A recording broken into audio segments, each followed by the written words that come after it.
Welcome back everybody to Gaming Refresh and the feature What Am I Playing?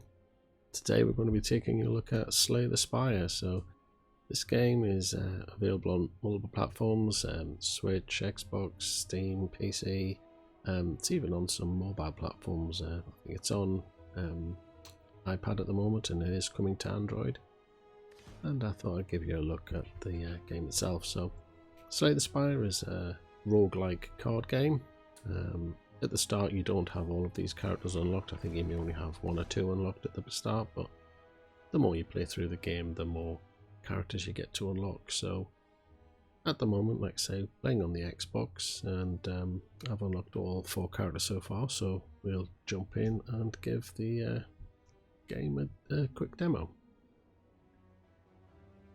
So at the top of the screen you've got your health there, so currently got 80 out of 80 health. And we can see we've got 99 coin, and we have 3 potion slots there, but we don't actually have any potions at the moment.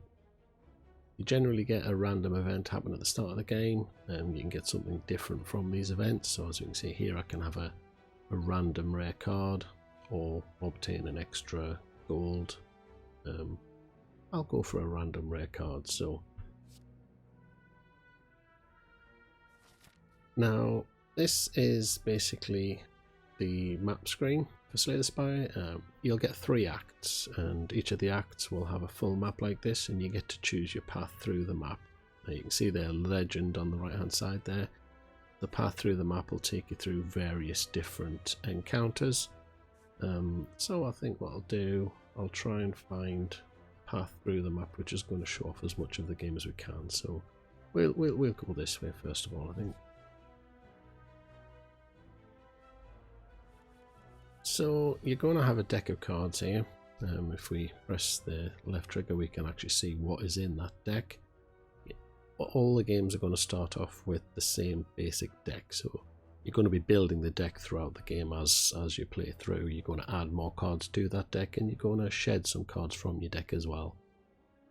Each round you're going to get a deck of cards to play with, and you've got, in this particular example, we have 3 mana to work with, and you can see in the top left corner of each card how much mana it'll cost to play each of those cards. You can see what the enemies are going to do on their turn, so you can see both of these creatures are going to do something strategic, and that'll basically do a negative effect on the player. So defending against that isn't going to do anything because they're not actually attacking. So this is probably a good idea to do some attacking while we're here. So if we just deal 8 damage, and it'll cast vulnerable on that creature as well, which means they'll take more damage. So we can see there, if I was to attack that one, it will only do 6, but if I attack the vulnerable one, it's going to do 9 damage. We'll go ahead and do that. Enemy takes its turn. It's weakened me and done a frail as well. So we look at that. Frail is meaning 25% less block cards, and attacks deal 25% less damage as well. So that's going to be problematic. So this guy's going to attack for 3, so we can just create a block. So that's going to block that 3 damage, and we can see here that deal 3 damage to all enemies. Their hit points are going to be healed up, and it'll exhaust. Now exhaust means it's a one-time use. You'll get it back at the end of the fight, but that's its one-time use for this particular fight.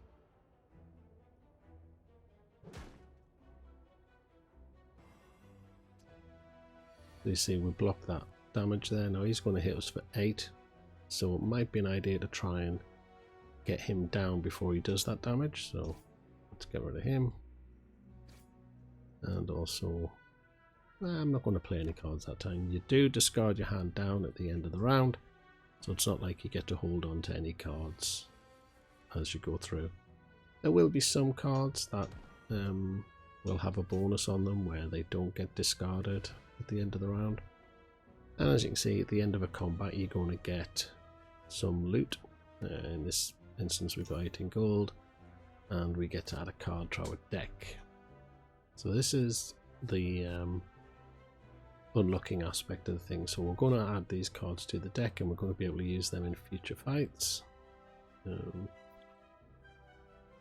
that's a good one. So it's free, costs 0 mana, it'll do 6 damage, but then it'll add a copy of that card into the discard pile. So that's going to keep on getting more and more of those anger cards into my deck as time goes by. So I think I'll take that card.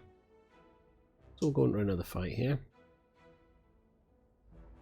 Different creature, and there we go. Straight away we've picked that card that came up. Now might be an idea to do some blocking here first. So we'll block his 11 attack, and the reason for that is you don't actually heal up between combat, so any damage I take during this fight will carry over to future fights. So it is in your best interest to try and block as much damage as you can while you're playing. So we've got 3 basic strikes here, nothing much else to do. Like I say, they're quite at the early phases of the game at the moment, so I haven't got any major cards in the deck just yet. But he's put a shield up there, so he's going to block the first 6 damage that I do, and he's going to do 14 damage. So I guess we'll block most of that and get rid of his shield. We didn't actually do any damage to him there, we just got rid of his shield. We blocked 10 of his 14 damage, so we took 4 there. Damage 4 to all and heal. Now we'll do the free damage. And I think we'll do 2 strikes because that'll get rid of them. There we go. So we've got 75 health now. It looked like we did heal up, so that could be due to the artifact that we've got at the top of the screen, which we'll look at in a minute. So we're going to get a free potion there. So out of the 3 potion slots at the top there, we get to choose one of 3 random attack cards and add it to our deck. So yeah, we'll add that, and we can use that once. That's a one-time effect potion. Now powers are slightly different. They are passive abilities, so once you play that card it kind of stays in play the whole time. So every time I draw a status card, I get to draw another card as well. I'm not that interested in that one at the moment, so we'll just carry on with attacks. So we've got these unknowns, so these are kind of like story or events. If we go into this one, we'll get a little bit of a story thing, and we'll get a choice to make. So we can either remove a card from our deck, we can transform a card in our deck, or we can upgrade a card in our deck. So I'm going to upgrade a card. So what that does is it gives that card a bit of a bonus, a bit of a boost. So if we were to look at, say, this Reaper, for example, at the minute it deals 4 damage to all. In its upgraded state, it's going to deal 5 damage to all. If we look at Twin Strike, instead of doing 5 damage twice, it'll do 7 damage twice. So I'll go ahead and upgrade that one, I think. And we've got another story event here, so we'll take a look at that one. Sometimes these can lead to random encounters, other times you'll get a little bit more of exposition like we have here. So we get to take the golden idol, but that is going to trigger a trap. So we can see there we can either outrun, where we're going to become cursed, and as you can see there, that is an unplayable card which is going to clog up our deck. Or we can smash it and take 20 damage, or we can hide and lose 6 maximum hit points. That means we can either go down to 60 out of 80, or we'll be permanently down to 74 hit points only. So I want to take the curse, I think. Okay, so I'll go this way this time. I don't think we've got enough cards to fight a boss, so we'll just carry on with this guy. So you can see there we've got that unplayable injury card. That's going to just get discarded and just keep coming up into our deck, so it's going to consume one of the 5 cards you're going to draw every turn once it gets shuffled back into the deck, that is. When you play a block, it doesn't persist, so if you don't take damage that round, the shield does not carry over to the next round. There are some, again, later on abilities which will buff your defense so that it retains over to the next round, but at the moment we don't have that. So we can see at the top of the screen here we've got artifacts. So we've got the artifact that we started the game with, Burning Blood. That literally says at the end of combat, heals 6 hit points. And the golden idol that we got from that encounter says enemies drop 25% more gold. So you do get a lot more relics. Literally the full bar of the screen at the top there can potentially get filled up with relics, and they'll all have different abilities which help or hinder as you go through the game. Okay, so he's now vulnerable, so he's going to take more damage on successive turns, but he is going to do 6 to us this round. Probably should have blocked there, but I can't remember if I had any blocks or not. So the most damage I can do here is going to be 6 per hit, but because he's vulnerable, that's going to up it to 9, so we are actually going to be able to kill him with these 3 strikes, so that's fine.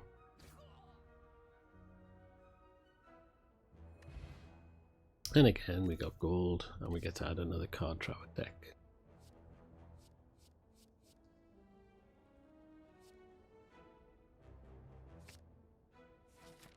Okay, so these bonfires, they are a rest spot. You're going to get 2 choices at a rest spot. You can either rest, which heals up your health, or you can upgrade a card that is in your deck. Now obviously we don't need to rest at the moment because I'm on full hit points, so we'll upgrade a card. So similar to how we had it before, we get to choose a card in our deck. Well, let's see, take this Bash for example. Instead of doing 8 damage and 2 vulnerable, we'll boost it to 10 damage and 3 vulnerable. So we'll upgrade that one. Another place you can get here are the shops. Now this is where you spend the money that you obtain from the monsters, and you can do various things.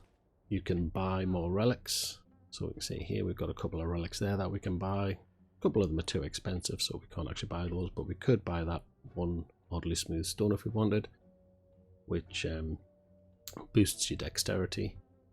Or there's these potions which we can add, one-time use potions.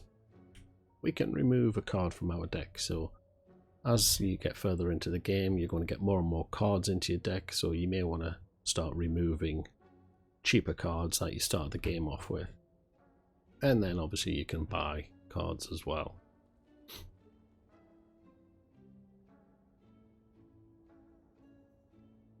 So I'm going to take this crystal. No, I'm not, because I haven't got enough money. Let's see. Put a card from your hand to the bottom of your draw pile. It costs 0 until it's played. Draw a card, put a card from your hand on top. We'll gain that block card, I think. And I think we'll also deal that damage 12 card as well. Okay, we'll do another fight. So some of the creatures will split. These ones aren't going to because they are quite small to begin with, but there are some which will start off big. You whittle them down, they'll split in half into 2 smaller creatures and then maybe split in half again. So there are quite a variety in the monsters that you're going to encounter. And obviously at the end of each act there is a big boss that you'll take on as well.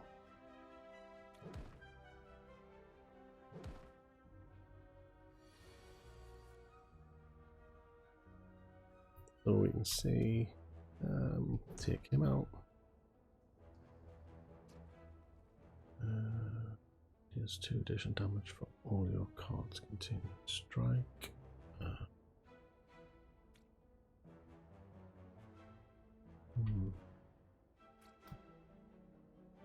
All of those are going to be a waste really because they're a bit overkill.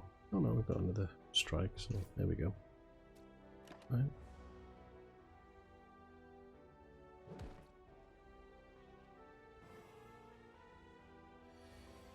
I'm now weakened, so my damage is going to be reduced. But I'm probably not going to need to worry about that. There we go. Okay, so we got another potion out of that. Deal 10 damage to all enemies. And we got an extra card to add to our deck. Deal 14 damage, strength affects this card. Okay, let's take that one. So the characters at the beginning do dictate what type of cards you get. So this guy is obviously melee focused, so he's got a lot of sword attacks and bashes and that sort of thing. The green card deck are ranger abilities, so you'll see like lots of thrown daggers and bow and arrow and that sort of thing.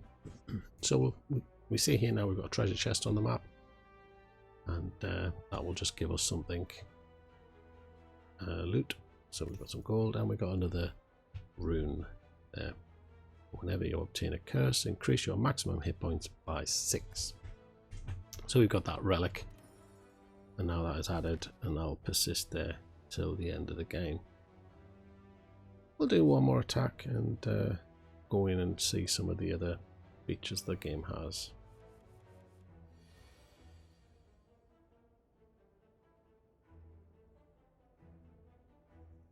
Okay, probably not going to do too well on this fight.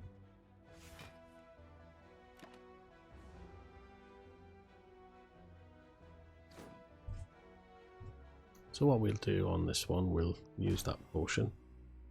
Do 10 damage to all the creatures. There we go, throw that potion. And get rid of him. And get rid of him, because he's going to do his damage. There we go.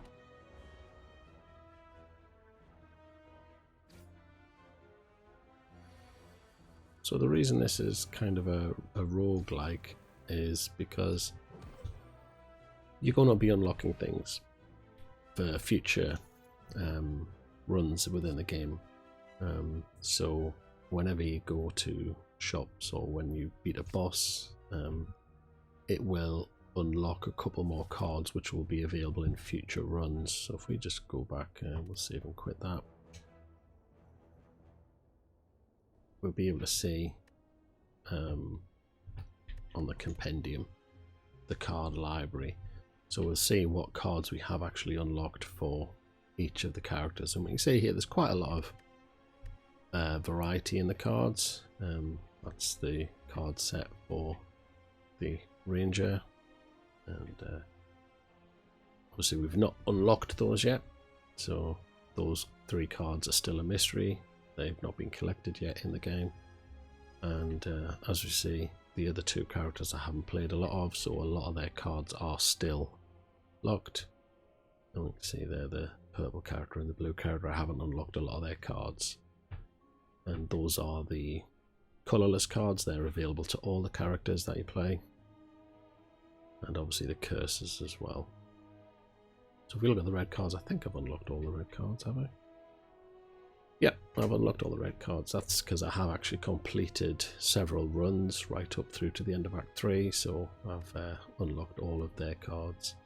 And likewise, relics. We can see there's still quite a few relics that I've not unlocked yet. So again, that roguelike element where you're unlocking more and more things that will become available to you in future runs. And what portions we've had so far as well.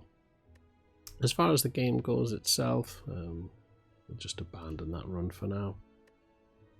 You've got your various normal gameplay mode. You've also got the daily climb, which is sort of a daily seed that everyone will get the same map to play through, and you're just competing against a high score. And then you've got the customized one where you can literally set up different modifiers of the game to make it harder or easier for yourself. And I believe at some point it does actually unlock an endless mode as well, because like I said, at the minute there's only 3 acts available to you. Later on in the game, I've not actually done it yet, but I think later on in the game it does unlock a higher tier mode, which I think is effectively endless. I'm not sure, but I've heard it goes beyond 3 acts the more you unlock. So yeah, that's Slay the Spire. like I say, this is a game I've been going to quite a lot now for about 1.5 years. Got quite a few runs under my belt there on this, and I've also played it on the Switch as well. And yeah, I mean it's currently free on Game Pass right now for both PC and Xbox. So if you like what you've seen so far, I suggest you give it a try. And like I say, leave a like, comment, subscribe, the usual, and keep an eye on the channel for more videos. See you later. Bye for now.